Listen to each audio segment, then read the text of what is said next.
बहन की शादी को 6 साल हो गए हैं। मैं कभी उसके घर नहीं गया।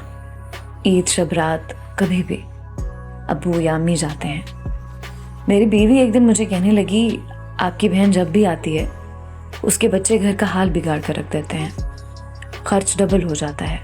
और तुम्हारी माँ हमसे छुप छुपा कर कभी उसको साबुन की पेटी देती है, कभी कपड़े, कभी सर्फ के डब्बे, और कभी कभी तो चावल का थैला भर देती है।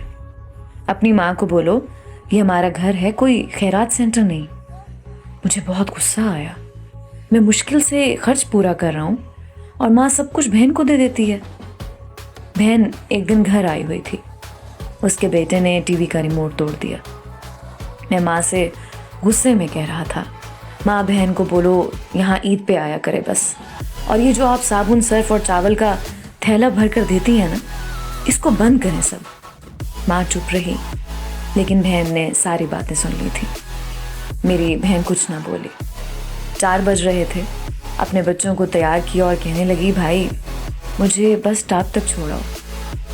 मैंने झूठे मुंह कहा, रह लेती कुछ दिन, लेकिन वो मुस्कुराई, नहीं भाई, बच्चों की छुट्टियां खत्म होने वाली हैं। फिर जब हम दोनों भाइयों में ज़मीन का बंटवारा हो रहा था तो मैंने साफ इनकार किया, भाई मैं अपनी ज़मीन से बहन को हिस्सा नहीं दूंगा। बहन सामने बैठी थी, वो खामोश थी, कुछ ना बोली। माँ ने कहा, बेटी का भी हक बनता है, लेकिन मैंने गाली देकर कहा, कुछ भी हो जाए मैं बहन को हिस्सा नहीं दूंगा। मेरी बीवी भी बहन को बुरा भला कहने लगी और वो बेचारी खामोश थी। बड़ा भाई अलहदा हो गया कुछ वक्त के बाद और मेरे बड़े बेटे को टीबी हो गई। मेरे पास उसका इलाज करवाने के लिए पैसे नहीं थे। मैं बहुत परेशान था।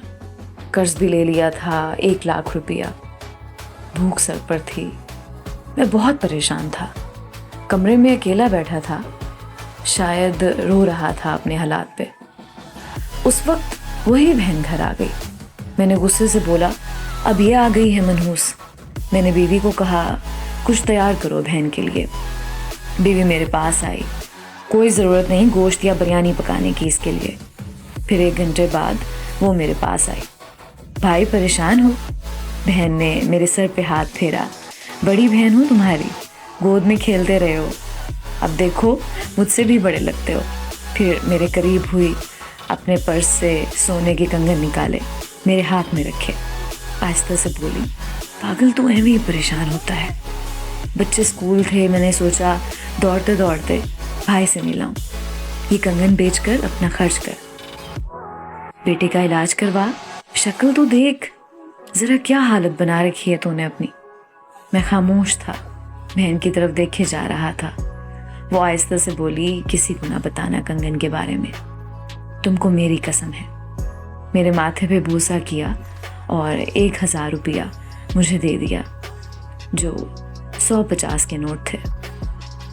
शायद वो उसकी जमा पूंजी थी। मेरी जेब में डालकर बोली, बच्चों को गोश्त ला देना, परेशान ना हुआ कर। जल्दी से अपना हाथ मेरे सर पे रखा और कहा कि देख कैसे तेरे बाल सफ़ेद हो गए। वो जल्दी से जाने लगी। उसके पैरों की तरफ मैंने देखा तो टूटी हुई जूती पहनी थी, पुराना सा दुपट्टा ओढ़ा हुआ था और जब भी आती थी वही दुपट्टा ओढ़ कर आती। बहन की इस मोहब्बत में मर गया था मैं। हम भाई कितने मतलब परस्त होते हैं, बहनों को पल भर में बेगाना कर देते हैं और बहनें भाइयों का ज़रा सा दुख बर्दाश्त नहीं कर सकती। वो हाथ में कंगन पकड़े ज़ोर ज़ोर से रो रहा था। उसके साथ मेरी आंखें भी नम थीं। अपने घर में खुदा जाने कितने दुख सह रही होती हैं। कुछ लम्हे बहनों के पास बैठकर हाल चाल पूछ लिया करें, शायद उनके चेहरे पे कुछ लम्हों के लिए एक सुकून सा आ जाए। बहनें माँ का रूप होती हैं।